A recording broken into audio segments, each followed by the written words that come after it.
Retomando então, crianças, estamos falando sobre poderes administrativos.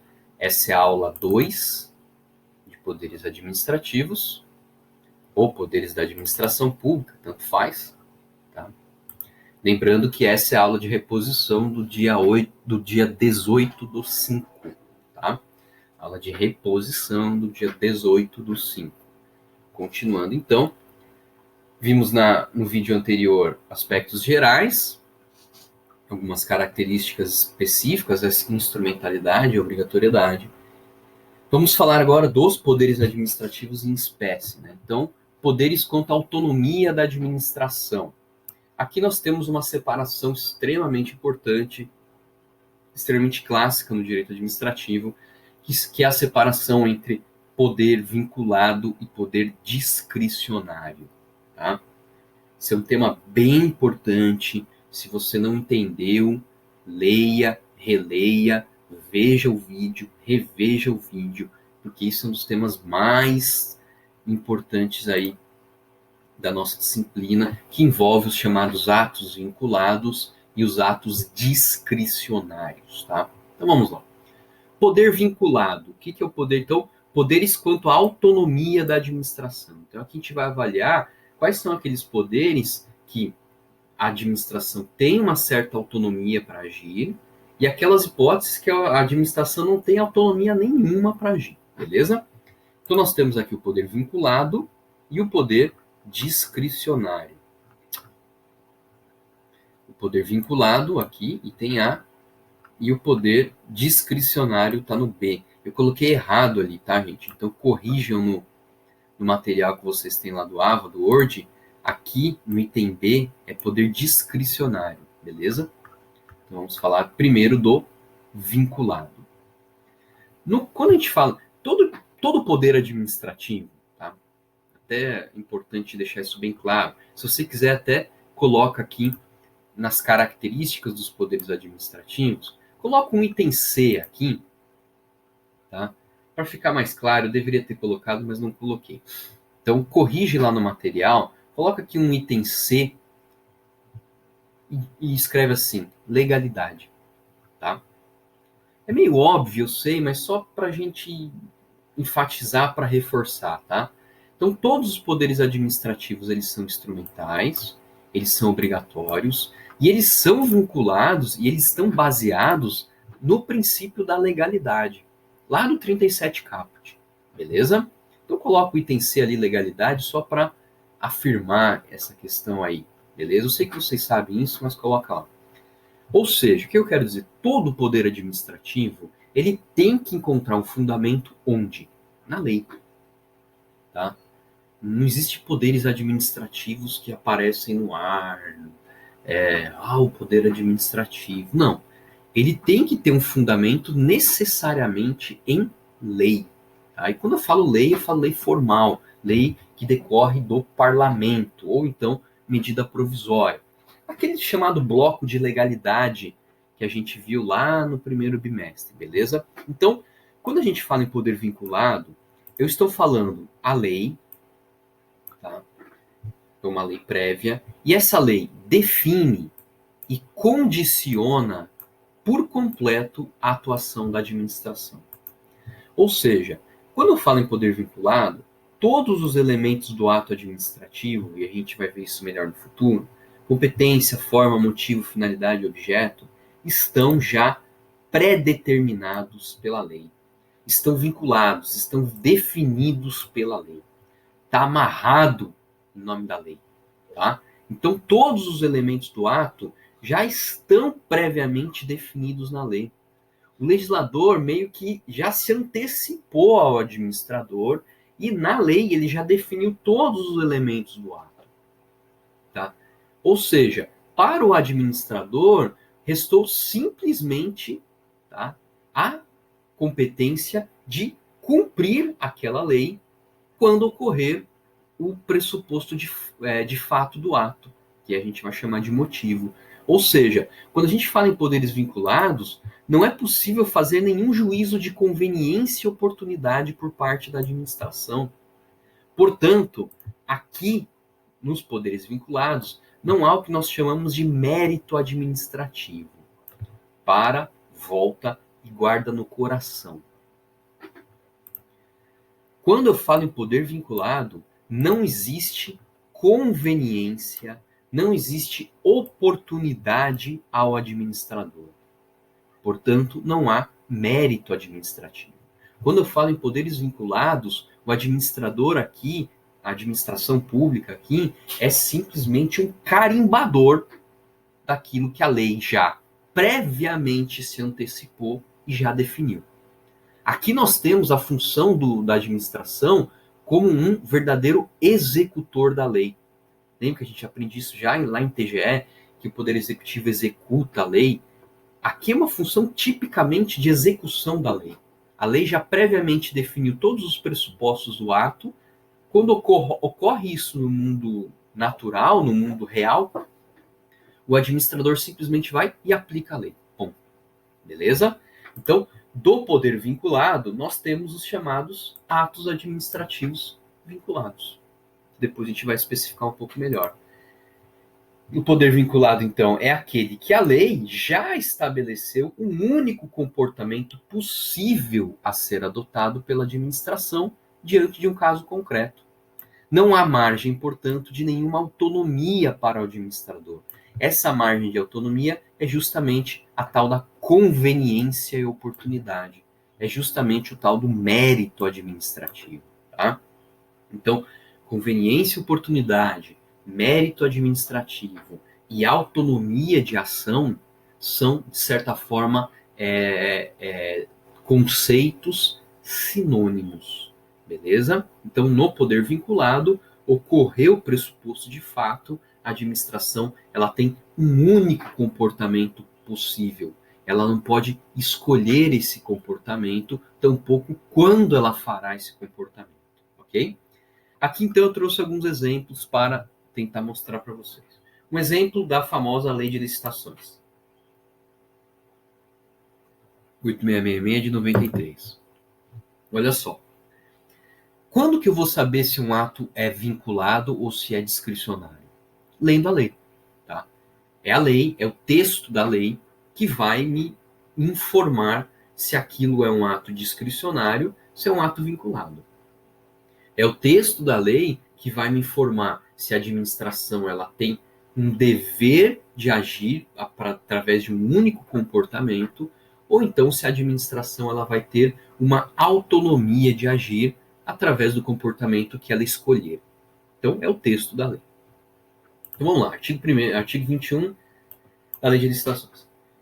Os avisos contendo os resumos de editais das concorrências, tomadas de preços, concursos e leilões, embora realizados no local da repartição interessada, deverão ser publicados com antecedência, no mínimo, por uma vez, e aí tem uma série de incisos ali estabelecendo. Aqui nós temos tipicamente uma competência vinculada.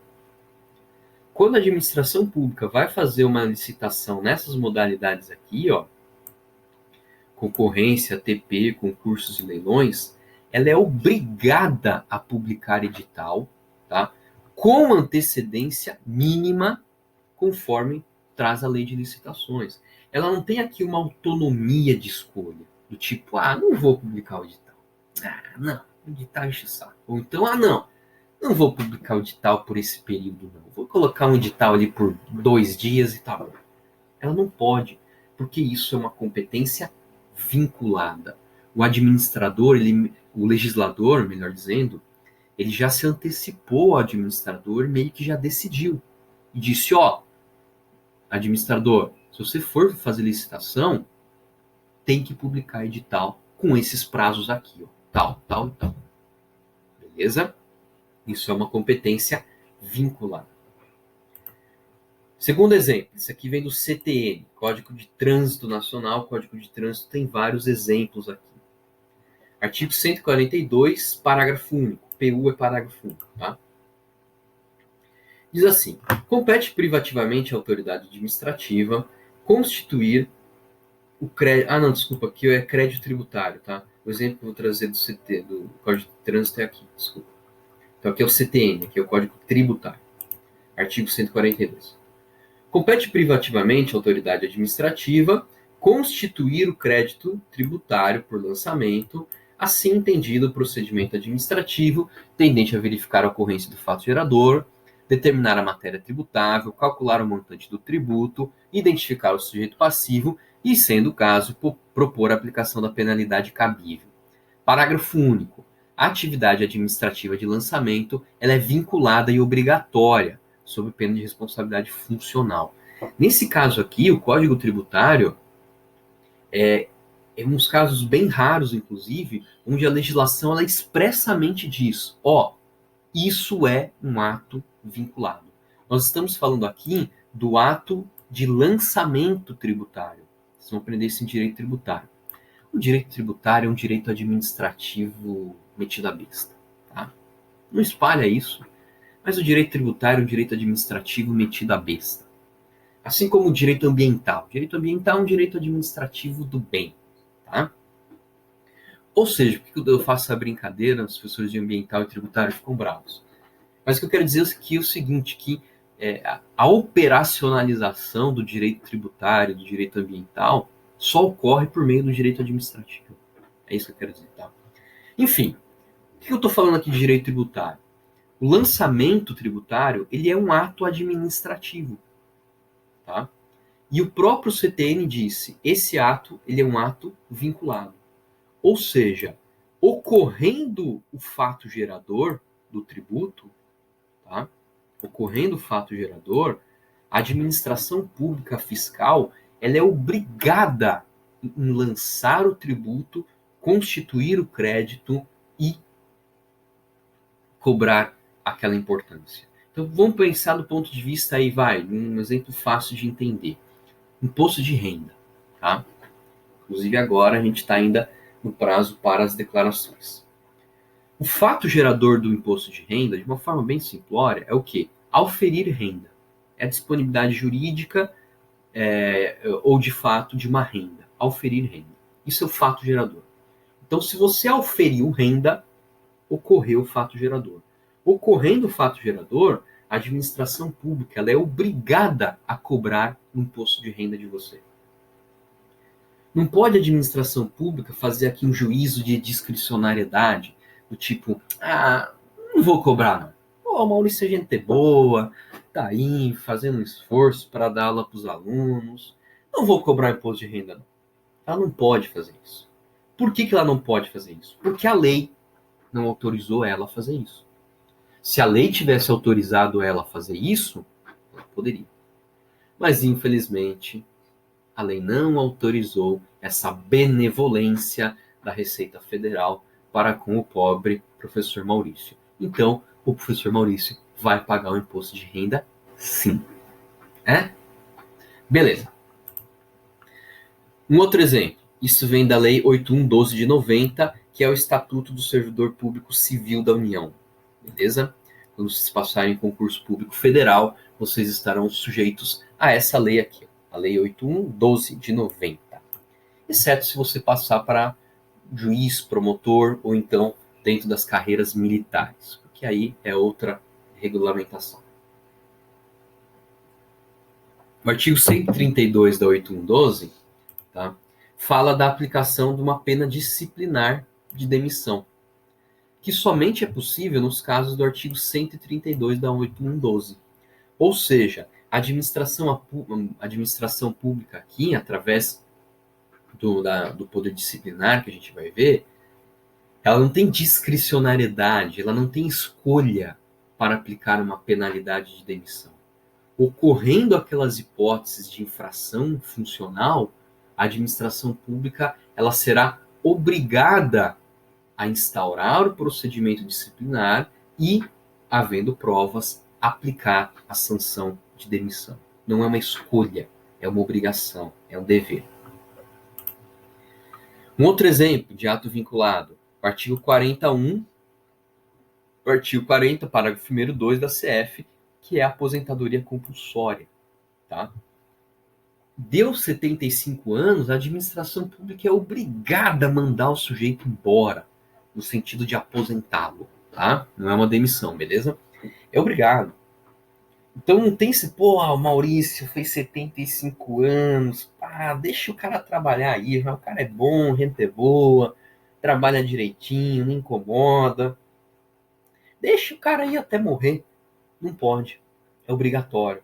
Completou 75 anos, é obrigado à aposentadoria compulsória, tá? Tantos outros exemplos que eu coloquei ali no material para vocês olharem, tá? Aqui sim é o Código de Trânsito, artigo 148, parágrafo 2º e 3º, tá?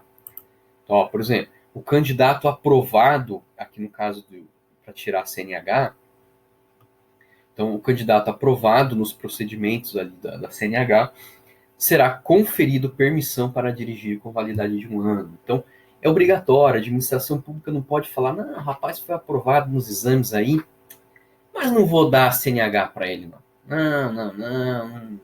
É muito jovem, muito inexperiente. Ela não pode fazer isso.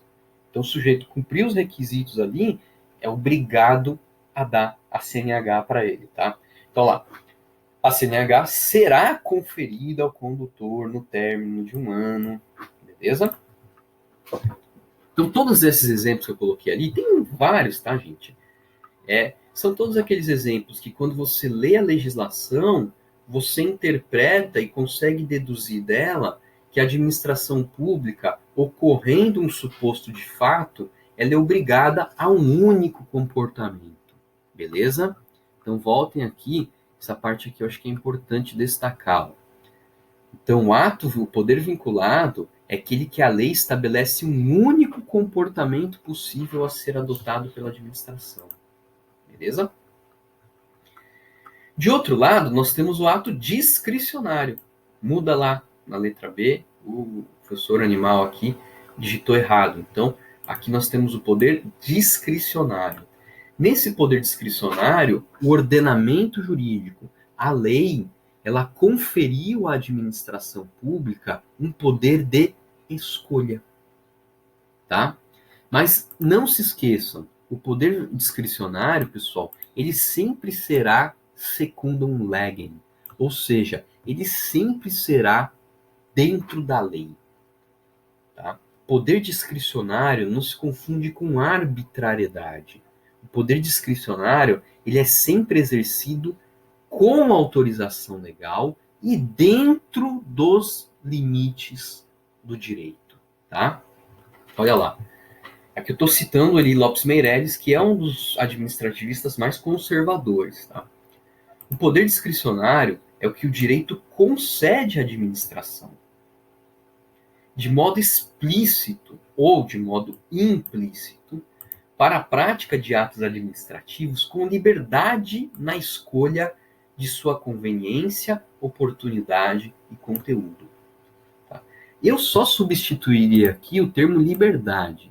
Tá? Para mim, o termo liberdade ele é totalmente incompatível com a função pública. Quem tem liberdade são os sujeitos privados. A administração não tem liberdade. Eu substituiria aqui por autonomia na escolha. Tá? Autonomia para escolher o que vai fazer, quando fazer. Tá? Basicamente, o poder discricionário é isso. A autonomia que a administração tem, que recebeu da lei, para fazer e quando fazer. Beleza? Então, é sempre uma competência. Se é sempre uma competência, sempre vai decorrer de norma legal. A partir de uma norma, de uma lei, tá, remanesce, deixa-se ao administrador uma margem de autonomia de ação para que ele atue dentro da regra e dentro do ordenamento jurídico. Discricionariedade não é um espaço de exceção jurídica. Discricionariedade é sim uma possibilidade de escolha, but uma escolha dentro dos quadros do direito. Fora disso é arbitrariedade, tá? Então, esta autonomia que a lei concede consiste em valorar o motivo do ato administrativo, isso seria a conveniência, e escolher o objeto do ato administrativo. Também, muitas vezes, a sua forma. Isso também é conveniência. E terceiro, escolher quando realizar o ato administrativo. Isso é a chamada oportunidade. Tá? Então, quando se diz que o ato discricionário é aquele ato que existe conveniência e oportunidade, é justamente isso. A conveniência significa a valorização do motivo do ato administrativo. O motivo, a gente vai ver, é o pressuposto de fato do ato administrativo ou o pressuposto de direito. E a escolha do objeto do ato administrativo e muitas vezes a escolha da forma do ato administrativo. Isso é conveniência.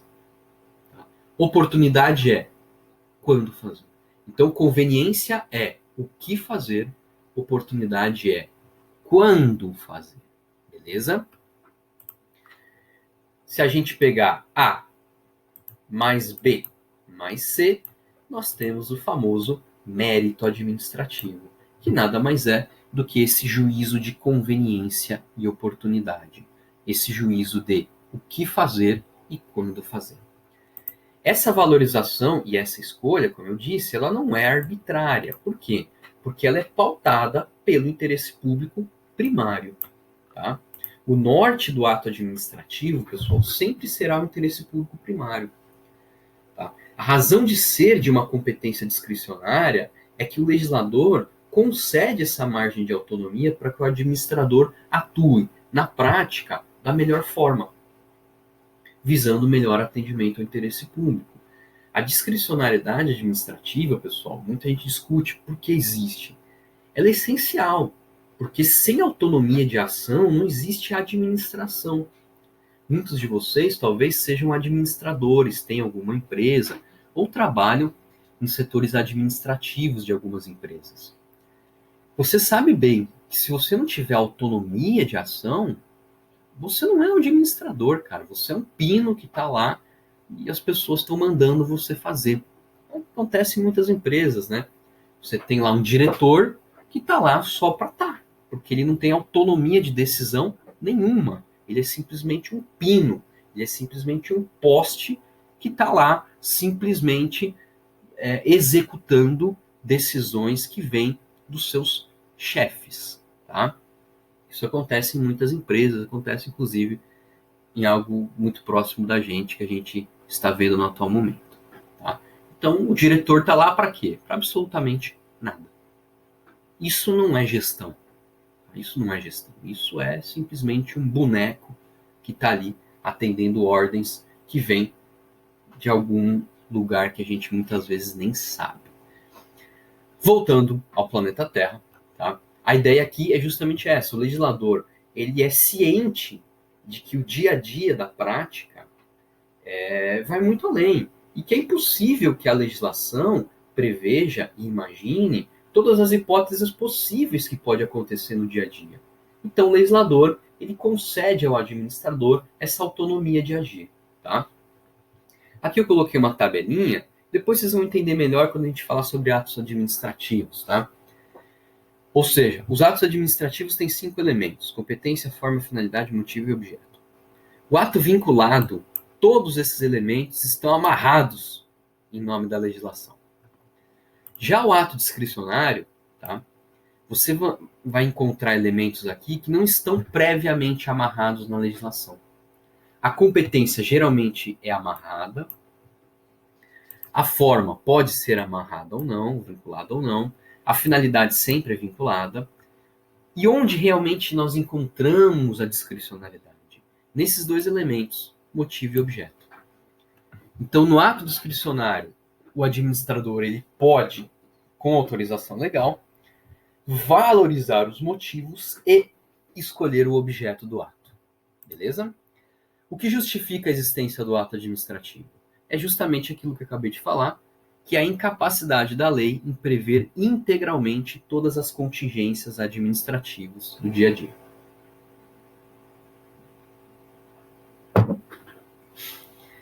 O ato discricionário, ele é passível de controle judicial? Sim, tá? Então, todos os atos administrativos são passíveis de controle judicial. Depois eu vou explicar isso um pouco melhor. Mas, muito embora seja um ato discricionário, isso, como eu disse, não é um espaço de exceção jurídica. o ato discricionário também é passível de controle judicial. A grande discussão é até onde o juiz pode ir com a caneta dele. Então, a esfera de discricionariedade, como eu disse, não coloca o administrador em uma zona de exceção jurídica. Então, muito embora existir uma esfera de valoração e autonomia, que é a chamada conveniência e oportunidade, o administrador ainda está inserido em um ordenamento, logo, esse ato também é passível de controle judicial. Beleza? Eu coloquei ali algumas transcrições ali do Lopes Meireles. Então, o que o judiciário não pode é substituir a discricionariedade do administrador. Isso eu vou falar depois em controle da administração, tá? Mas eu só já estou lançando essas ideias, tá? Então, aqui, ó, há limitações impostas pelos princípios gerais de direito, pelas regras de boa administração, que, em última análise, são preceitos de moralidade administrativa. A exigência do bem comum e a moralidade da instituição administrativa limitam o administrador público. O que o judiciário não pode fazer, como eu disse, é substituir. Então, a grande questão que envolve o controle dos chamados atos discricionários não é se eles podem ser controlados judicialmente. Sim, eles podem. Obviamente, mediante uma ação judicial. Vocês bem sabem que o judiciário não age de ofício. A grande questão é saber até onde o judiciário pode ir nesse controle. E isso é um debate interminável. Tá? Exemplos de atos discricionários, pessoal. Vamos lá. CTN, artigo 270. Tá? Aqui é o Código de Trânsito, beleza? Eu sempre confundo Código de Trânsito e o Código Tributário. Tá? Mas aqui é o Código de Trânsito, beleza? Então eu coloco aqui CTB, não CTN. Código de Trânsito Brasileiro. Artigo 270. O veículo poderá ser retido nos casos expressos nesse código. Tá? Como que eu sei que isso é uma competência discricionária? Justamente pelo termo poderá. E aqui já é uma questão importante, né? Como que eu sei se é um ato vinculado ou se é um ato discricionário? Leia a lei. A lei que vai te dizer. Tá? Geralmente, quando a lei traz comandos do tipo deverá, nós teremos um ato vinculado. Quando a lei traz comandos do tipo poderá, nós teremos um ato discricionário. Tá? Então, o veículo poderá ser retido nos casos previstos nesse Código de Trânsito. Quando a irregularidade puder ser sanada no local da infração, o veículo será liberado tão logo a regularização da situação. Então, olha como é interessante aqui, né? O caput do 217 do Código de Trânsito traz uma competência discricionária. O veículo poderá ser retido. O parágrafo 1º, ele diz assim, ó, se a irregularidade de trânsito puder ser sanada no local, o veículo será liberado. Tá? Será liberado. Então, aqui já é uma competência vinculada. Parágrafo 2º. Não sendo possível sanar a falha no local da infração, o veículo, desde que ofereça condições de segurança para a circulação, poderá ser liberado. Olha só, a lei volta a dar competência discricionária ao agente de trânsito. Cabe, então, ao agente de trânsito, no caso concreto, naquele momento da fiscalização, verificar se aquele veículo oferece condições... O diabo, o que é isso aqui?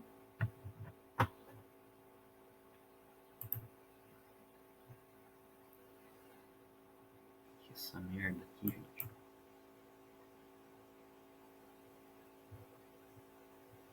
Onde que veio essa merda?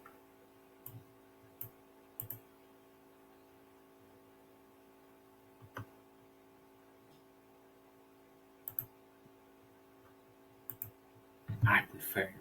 Beleza. Então, voltando aqui, né? O caput diz, ó, o veículo poderá ser retido. Competência discricionária.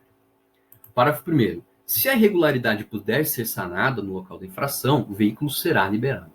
Então, o agente de trânsito é obrigado a liberar se a irregularidade puder ser sanada no local da infração.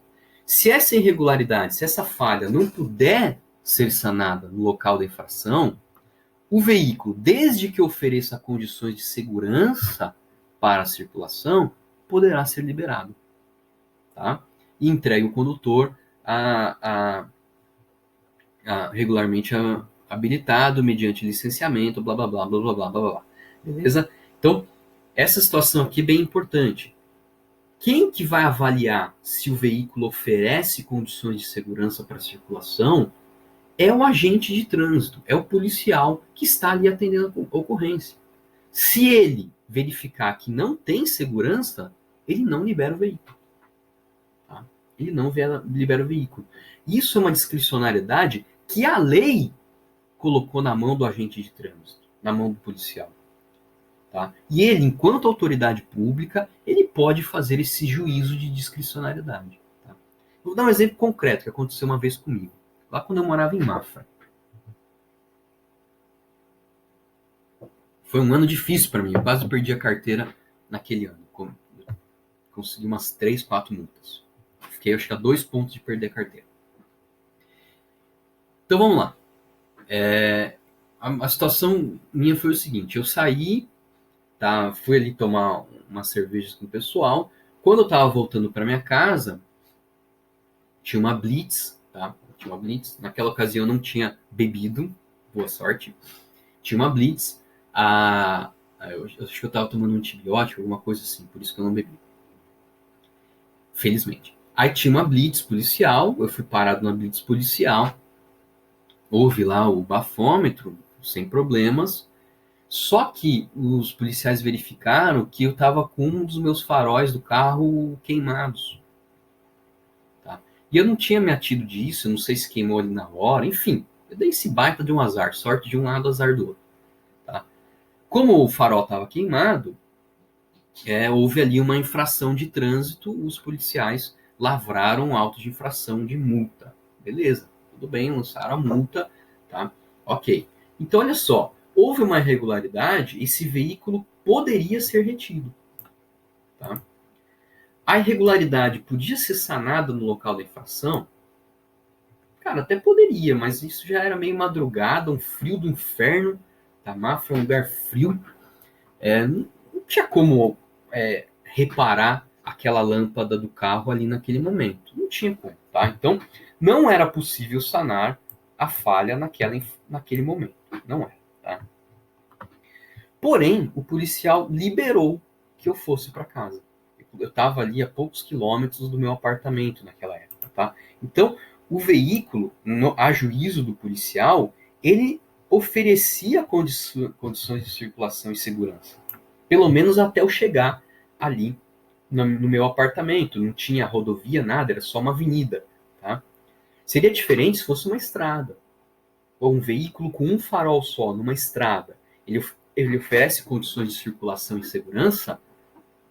Se eu fosse o policial, eu não liberaria. Tá? Conseguiram entender? Outro exemplo. Artigo 24.4 da Lei de Licitações. É dispensável a licitação nos casos de emergência ou calamidade pública. O caso que a gente está tendo hoje aqui em Santa Catarina, lá dos respiradores, blá, blá, blá, provavelmente foi uma compra com base no 24.4. Aqui é uma competência discricionária. Então, é o administrador que vai avaliar se existe um caso de emergência, tá? Se realmente a calamidade justifica fazer uma compra direta sem licitações. Tá? Isso é uma discricionariedade. A lei autorizou isso ao administrador. Tá? Outro caso da lei de licitações, 79.1 acumulado com 78.3, no caso de contratos administrativos. O contrato administrativo poderá ser, a rescisão do contrato administrativo poderá ser declarada unilateralmente pela administração. Por qual motivo? 78.12, por razões de interesse público. Tá? Então, o contrato administrativo ele pode ser rescindido unilateralmente pela administração com fundamento em razões de interesse público, de ampla relevância, amplo conhecimento, blá, blá, blá, blá, blá, blá, que está aqui no inciso 12, tá? Isso é uma típica competência discricionária. A administração pode discricionariamente avaliar, no caso concreto, isso tem que ser fundamentado, obviamente, que existem razões de interesse público que justificam a rescisão daquele contrato. E é uma rescisão unilateral. E aqui eu destaco uma questão bem importante, tá, gente? O 7812, ele estabelece, da lei de licitações, ele estabelece uma discricionariedade através de uso de um conceito jurídico indeterminado. Razões de interesse público. Então, a discricionariedade, a lei confere para o administrador, seja através de comandos legais facultativos, como é o caso aqui, né? Poderá ser liberado, só que é um comando legal facultativo. Ou então a discricionariedade pode ser conferida ao administrador por meio de conceitos jurídicos indeterminados, razões de interesse público. O que são razões de interesse público? É como se o legislador colocasse propositadamente na lei um conceito aberto, e quando o legislador faz isso, é como se o legislador dissesse: olha, administrador, eu deixei aqui um conceito aberto. Por que eu deixei aqui um conceito aberto? Eu deixei esse conceito para você, administrador, avaliar o caso concreto e agir da forma que você entende mais conveniente e oportuno para atender o interesse público. Beleza? E aí tem outros exemplos ali, tá, gente? O artigo 5º 25 da Constituição, que está sendo muito utilizado agora na pandemia, no caso de iminente perigo público, a autoridade competente poderá requisitar propriedade particular. Isso aqui é um outro exemplo de discricionariedade por meio de conceitos jurídicos indeterminados. O que é iminente perigo público? É um conceito indeterminado. Cabe ao administrador, no caso concreto, avaliar. A lei da Covid-19, que é a Lei 13.979, também traz competências discricionárias ali. Ó. O artigo 1º. Esta lei dispõe sobre as medidas que poderão ser adotadas. Então, cabe ao administrador, no caso concreto ali, avaliar as circunstâncias e adotar aquelas medidas que a lei autorizou, do tipo isolamento, quarentena, determinação de realização compulsória de exames, testes laboratoriais, vacinas, investigações epidemiológicas, exumação, necropsia, cremação, manejo de cadáver. A lei concedeu todas essas prerrogativas discricionárias para que o gestor, no caso concreto, avaliasse a situação e escolhesse aquilo que melhor atende ao interesse público. Tá? Para fechar esse ponto, a discricionariedade é uma autonomia concedida pela lei para que o gestor melhor atinja, melhor atenda, melhor tutele o interesse público. Não é um cheque em branco para o gestor fazer qualquer maluquice da cabeça dele. Não é, gente. Existe um norte, existe um objetivo, que é o atendimento do interesse público, que é o atendimento da população. A possibilidade de autonomia de escolha é para melhor atender ao interesse público e não melhor a atender ao interesse de um partido e não melhor a atender ao interesse de um governante especificamente, da sua família ou de qualquer crença maluca que passe pela sua cabeça. Beleza? Valeu.